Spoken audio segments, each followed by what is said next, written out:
El Atrapacuentos, tu podcast de relatos ilustrados. Sinceramente, nadie sabe qué es lo que sucedió. Historias para escuchar con calma. Mi cuerpo me lo pedía. Me pedía jugar. Para hacerte reflexionar. ¿Por qué otros niños de mi edad se movían con mayor facilidad que yo? Para unir el mundo sonoro con el visual. ¿Es todo blanco o negro? En definitiva, para transportarte a otras realidades. ¿Quieres un pequeño consejo?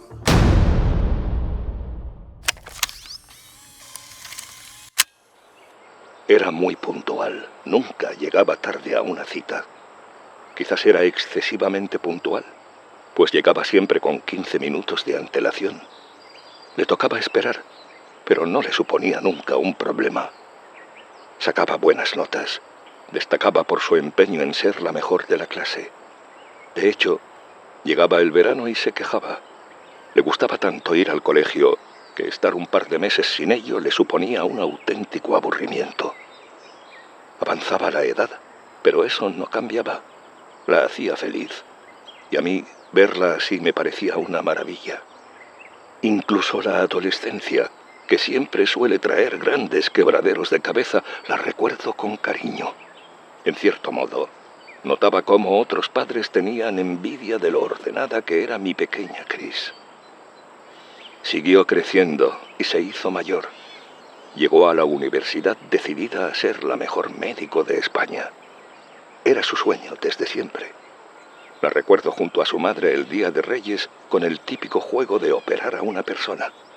Se la veía tan feliz. Pensar en salvar vidas la entusiasmaba. Yo estaba orgulloso de ver cómo iba alcanzando sus metas. Era una luchadora y tenía la certeza de que cumpliría todos sus sueños. Pero me equivocaba. Hoy la muerte de la actriz Verónica Forqué vuelve a reabrir el debate sobre si tiene sentido seguir ocultando el suicidio en los grandes medios de comunicación. Nunca escuché alguna alusión sobre lo que estaba pensando. Jamás me hubiera planteado que mi hija llegara a plantearse tal cosa. No entraba en mi cabeza que alguien aparentemente feliz, con tanto futuro por delante y con una vida que yo consideraba maravillosa, pudiera tener ese tipo de pensamientos nublando su cabeza. A día de hoy lo sigo pensando mucho. Sigo sin explicármelo. No logro comprender cómo mi pequeña escribió aquella nota de despedida. Aun cuando me levanto, resuenan aquellas palabras en mi cabeza. Joder, ¿cómo pudo pasar? Suicídate.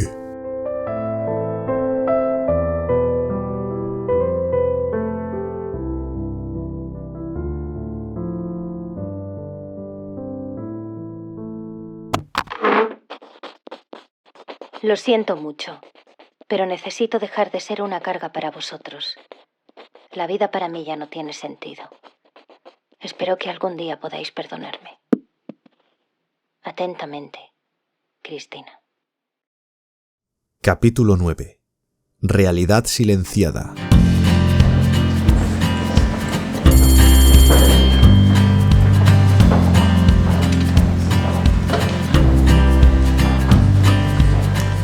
Si me preguntaran desde cuándo la conozco, diría que Alba y yo nacimos el mismo día. Básicamente la conozco de toda la vida.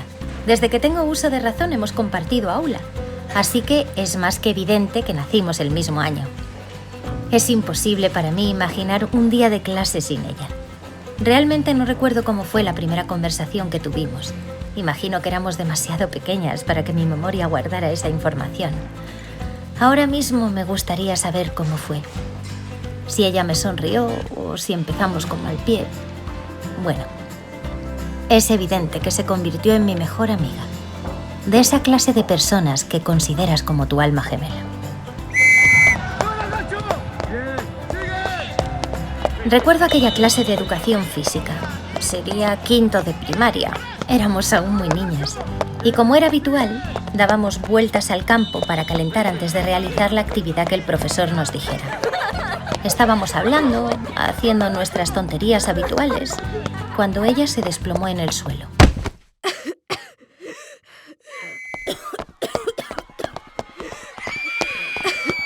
Pensaba que se había tropezado con un bache del suelo, pero me equivocaba. Empezó a toser mucho Decía que el pecho le oprimía y le costaba respirar. Recuerdo cómo toda la clase se puso histérica mientras el pobre profesor intentaba pedir ayuda al no saber muy bien qué le sucedía. Fueron unos minutos de angustia que, gracias a Dios, quedaron en un susto. Los servicios médicos llegaron enseguida y la llevaron al hospital. 2 días después, Alba ya estaba de nuevo en clase. Había sufrido un ataque de asma. Ella desconocía por completo que tuviera esa enfermedad, pero dentro de lo que cabe, era algo fácil de tratar. Así empezó su nueva forma de vivir. Siempre iba con su inhalador en la mochila por si acaso. Era muy cuidadosa y no recuerdo que volviera a tener uno de esos episodios graves como el que le ocurrió aquel día en educación física. A veces me comentaba que por las noches le entraba la tos y que le costaba respirar. Yo notaba cómo se encontraba enseguida. Si venía a clase con cara de haber dormido poco, ya sabía que era por ese motivo. Por suerte, eso le ocurría muy pocas veces. Así fuimos creciendo juntas. El paso del tiempo no hacía mella en nuestra relación y seguimos siendo inseparables pese a crecer y hacernos mayores. Vivíamos una época donde las graduaciones se correspondían solo a la etapa universitaria y este era precisamente uno de nuestros sueños: celebrar una graduación juntas. Muy buenos días en este lunes 15 de septiembre, día marcado por la vuelta al cole. Son las 8 de la mañana y hace un calor de 1000 demonios, por lo que podemos afirmar sin más preámbulos que hoy también superaremos los 35 grados. Infantil, primaria, educación secundaria, hasta coincidimos en la misma rama del bachillerato, la modalidad de ciencias. Nunca he ido a una clase donde ella no estuviera. De hecho, vivimos muy cerca y siempre la recogía para ir juntas a clase, ya que el instituto donde hemos crecido tiene todos los estudios necesarios hasta llegar a la etapa universitaria. Cuando digo que pasábamos el día juntas, es que lo pasábamos juntas. Fuera de clase, íbamos al parque cuando éramos pequeñas. Entre semanas siempre teníamos también alguna actividad extraescolar. Nos encantaba dibujar y perfeccionamos bastante nuestro estilo. Incluso llegamos a plantearnos dirigir nuestros estudios por esa rama, pero la vida nos llevó por otros lares. Bueno, la biblioteca municipal ha sido nuestro refugio, pues nos ha encantado estudiar siempre. Es cierto que eso nos trajo algún que otro disgusto en clase. Éramos personas extrañas, ya que a la gente no suele gustarle estudiar. Pero más allá de alguna risa burlona, superamos esas trabas con alegría. Estábamos juntas y éramos un equipo. Fuimos creciendo y al final llegó uno de los momentos más decisivos de la vida del estudiante. Tras meses de duro esfuerzo, tocó enfrentarse a la selectividad. Nuestro futuro dependía de ello. A diferencia de otras personas, no nos ponía nerviosas responder a un examen. Quizá el exceso de preparación hacía que fuera una liberación poder demostrar todo lo que sabíamos. Bueno, fueron unos días intensos que terminaron de la mejor forma posible. Tanto Alba como yo sacamos las mejores notas de aquel año. Fuimos el orgullo del instituto. Hasta salimos en el periódico municipal. Teníamos muy claro lo que queríamos estudiar. Nuestro objetivo era ayudar a las personas y que fuera una de las carreras con la nota más alta para acceder no era un problema. Íbamos a estudiar medicina.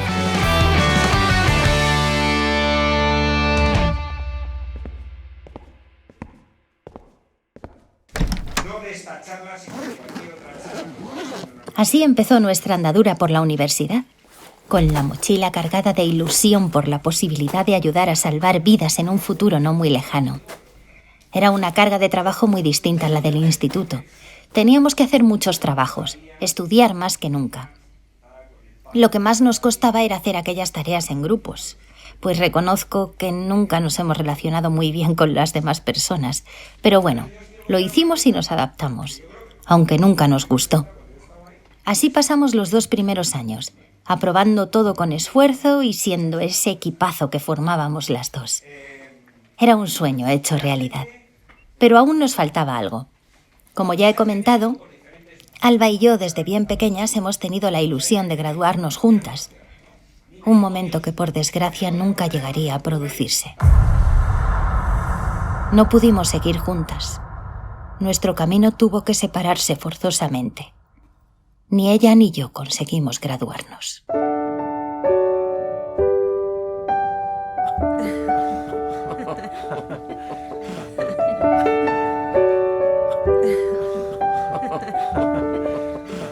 Nos hacíamos mayores y claro, ella era muy atractiva. Anteriormente habían intentado conquistarla, pero ella decía que no tenía tiempo, que su vida era la familia, estudiar y estar conmigo. Pero llegó ese tal Álvaro, un compañero de clase que supo poco a poco cortejarla. Ella al principio era reacia, pero terminó dándose cuenta de que le atraía y de que igual era el momento de dejarse llevar e iniciar una relación amorosa. Esto nos distanció, hasta el punto de ir cada una por su lado a clase. Quizá por ese motivo no me pareció extraño que aquel día no cogiera el mismo bus que yo. Igual la habían recogido los padres de su novio, quién sabe. El reloj dio un punto y arrancó la primera clase. No veía a mi amiga Alba, y eso sí que me resultó extraño. Llegar un poco tarde no era algo habitual en ella, pero lo dejé pasar, total. La última vez que nos vimos discutimos, así que intentaba hacérmela fuerte y fingir que no me importaba. Pero entonces llegó la noticia al aula donde estaba. Alba había sufrido un grave ataque de asma y no alcanzó la medicina. Nadie en casa se percató del ataque y para cuando llegó la ambulancia, ella había sufrido una parada cardíaca. Los médicos no pudieron hacer nada para salvar su vida. Mi querida amiga del alma se había ido de mi lado para siempre.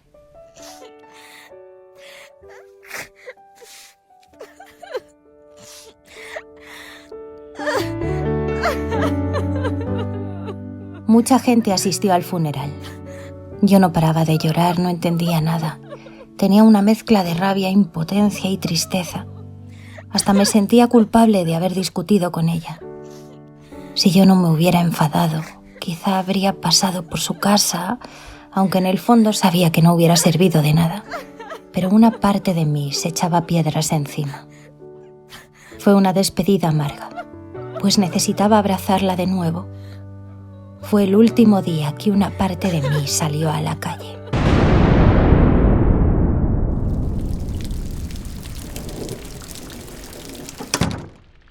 Me encerré en mí misma. Dejé de asistir a clase. Mis padres consideraban que necesitaba pasar un duelo y al principio me dejaron estar tranquila. Y me tumbaba en mi cama, junto a un cojín de Alba que guardaba con mucho cariño. Aún tenía su aroma. Era mi refugio, la única manera de sentirme segura. Pero el tiempo fue pasando y yo seguía sin mejorar. No era solo tristeza, era una sensación de abatimiento total. Una parte de mí había dejado de quererse. Mi vida sin Alba no tenía sentido. Los estudios siempre eran una motivación para mí, pero ya no tenían sentido. Jamás iba a graduarme con ella. Entonces, ¿para qué estudiar? No supe ayudarla.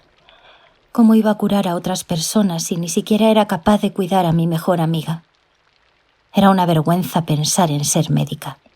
Jamás estaría a la altura de ello. La vida sigue. Pero mis padres insistían día tras día que fuera a clase, que no tirara mi vida por la borda. Sus palabras entraban por mi oído, pero realmente mi cabeza no las escuchaba. Cariño, todas las personas pasan un duelo cuando pierden un ser querido. Es normal sentirse triste, pero llevas demasiado tiempo encerrada en ti misma. La vida sigue, has de superarlo. Sal a la calle y ya verás cómo lo ves todo de otra manera. Haznos caso.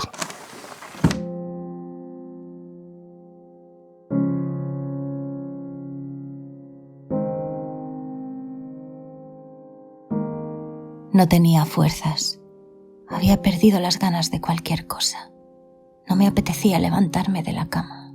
Era como si todo fuera oscuro, como si me hubieran teñido la vida de negro. Mi mirada era borrosa, pues siempre tenía alguna lágrima dejándose caer por mi mejilla. Perdí el apetito, cada día comía menos, y llegó un punto en el que estaba tan delgada que pensaba que de caminar mis piernas se partirían. Me miraba al espejo y me daba asco. Era un completo desastre. Es lo que hay. No había salida. Todo estaba fatal y nunca estaría de otra manera. Ella no iba a volver y todo por mi culpa. La defraudé como amiga. Un alma gemela debe cuidar de su otra mitad. y yo dejé que se muriera. Pasé el curso escolar sin pena ni gloria por mi total absentismo. Los padres de Alba pidieron al rector que por favor me diera una oportunidad y no me cobraran la matrícula al doble de su precio original para el siguiente curso. Sintieron empatía y accedieron a su ruego al tratarse de algo excepcional. Pero yo no pensaba asistir a clase. Si fuera por mí no habría salido de aquella habitación nunca más. Pero tanto sus padres como los míos eran muy insistentes y terminé fingiendo que iba a la universidad.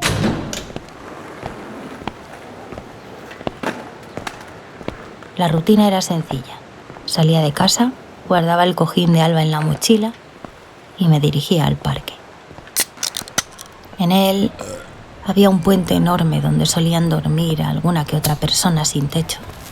Me parecía un buen escondite. Ahí me pasaba mis horas lectivas hasta que se hacía la hora de volver a casa. Me sentía incapaz de empezar a hacer algo. Era como si lo intentara y la tarea se fuera alejando de mí hasta encontrarse fuera de mi alcance. No tenía interés. Estaba completamente desmotivada.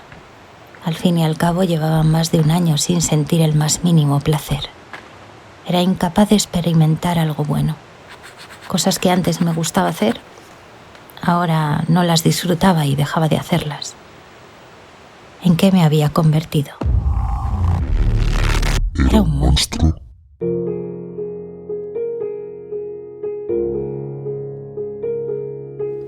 Pasaba las noches en vela.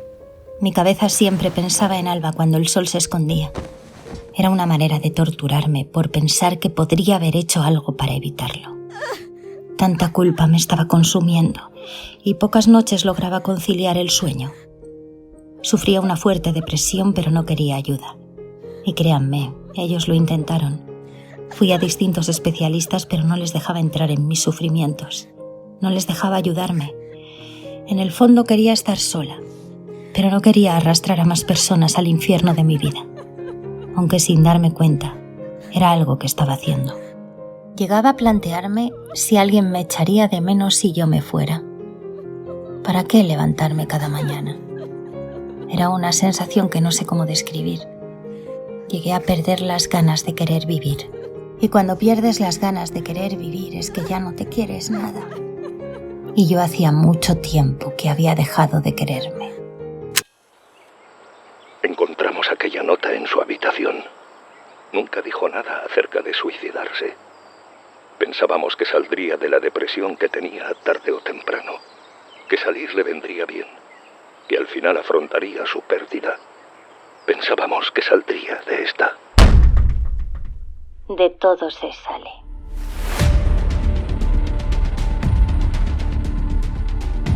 Esas palabras las escuchaba siempre y la verdad, por mucho que intentara decírmelo a mí misma, no me las creía. Tenía la certeza de que nunca iba a salir. El pasado era oscuro, el presente también, y el futuro estaba condenado a serlo. En mi cabeza los pensamientos eran demasiado fuertes para seguir soportándolos. Sentía que a nadie más le ocurría lo mismo que a mí. Veía las noticias y era un tema que nunca se trataba, como si fuera un tabú. Sentía vergüenza. No podía pedir ayuda, aunque una parte de mí quería gritar para hacerlo.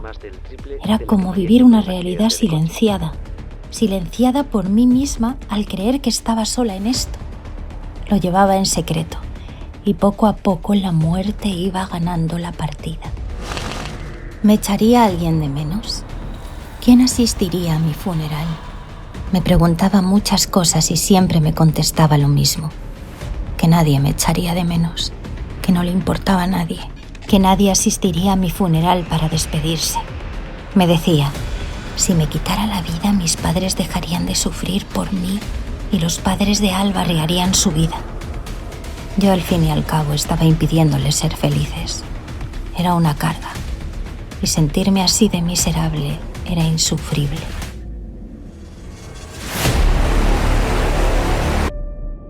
No podía soportar mi vida. Silencio. Solo escuchaba silencio. En una balanza entre vivir o morir, El rechazo al dolor se inclinaba por la segunda. No os podéis hacer una idea de lo que es vivir deseando morir. No poder hablarlo, tener que ocultarlo. Pensarán que estoy loca, que soy una egoísta por querer quitarme la vida. La sociedad siempre evita hablar de ello. Sentía vergüenza de pensar todo aquello.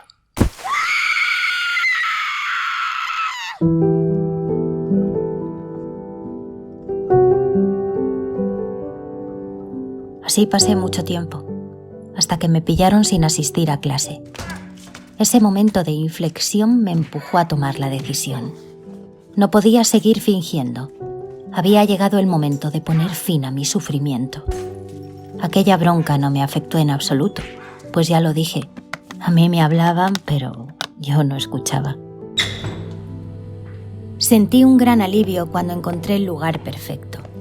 Pasé días visitando donde no me buscarían. Notaba una división. Una parte de mí buscaba eso, que no me encontraran, pero otra buscaba dar alguna pista, como si dentro de mí un haz de luz aún guardara algo de esperanza. Sea como sea, sentí una gran liberación al ver aquel pabellón. De día estaba muy transitado, pero a las 8 de la tarde cerraba y no abría hasta las 9 de la mañana siguiente. Observé cómo el personal de limpieza se dejaba la puerta trasera abierta para que el camión de la basura pudiera recoger las bolsas antes de las 10 de la noche. Tenía 2 horas para entrar y buscar el mejor sitio para poner fin a mi sufrimiento. Pensé mucho el lugar y también cómo hacerlo. Me preguntaba, ¿qué sintió Alba cuando murió? Quería irme de esta vida de una forma parecida a ella. Igual así me perdonaría por haberla fallado. Consideré que colgarme en una soga era la mejor opción porque mi amiga murió por no poder respirar debido a su ataque de asma. La decisión estaba tomada. Mañana sería libre. Por fin.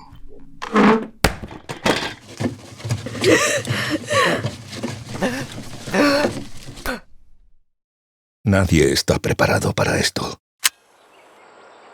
Cuando leímos aquella carta, nos quedamos abatidos. Era nuestra pequeña Chris hablando de quitarse la vida. Dios mío, ¿en qué le habíamos fallado? Recuerdo que la llamé corriendo a su móvil. 1, 2, y a la tercera llamada descolgó el teléfono. No dijo nada, pero yo sabía que estaba al otro lado. Le dije, cariño, espérame, por favor, espérame. Joder, llegamos a tiempo. Chris nos esperó.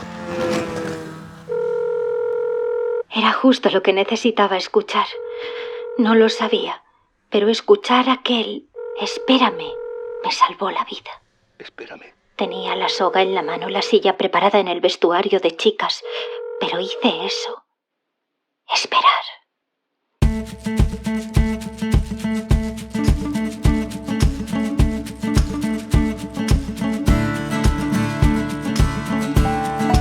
Me abrazaron fuertemente, lloramos juntos y por primera vez hablé de los pensamientos que tenía en mi cabeza.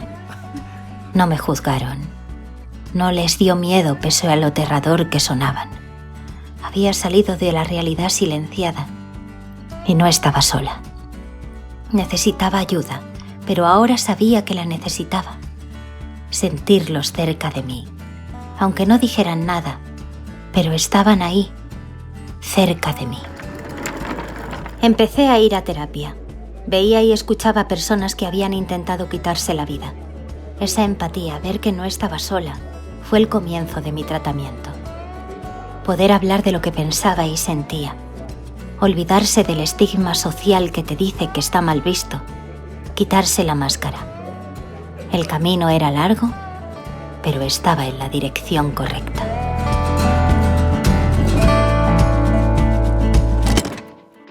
Alguien tiene que ayudarte a limpiar esas gafas que están empañadas para ver que hay luz en tu vida. Que aunque ahora no lo veas, lo lograrás ver. Llegará el día en que sí lo harás, porque tu vida tiene muchísimos matices y colores. Créeme, llegará ese día.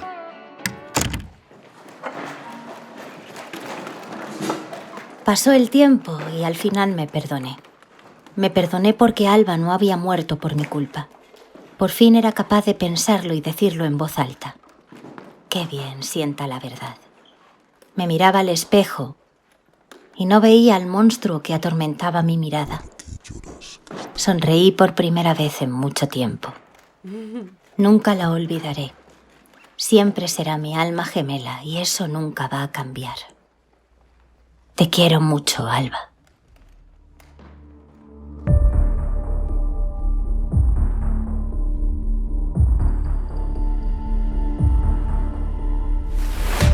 El suicidio existe y es uno de los principales problemas de salud pública.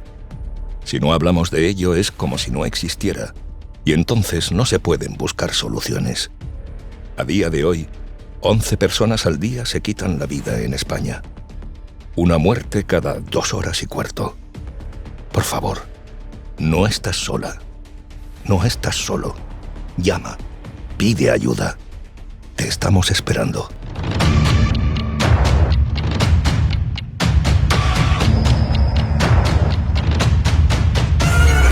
Síguenos en Twitter, Facebook, Instagram o TikTok para no perderte ninguna novedad.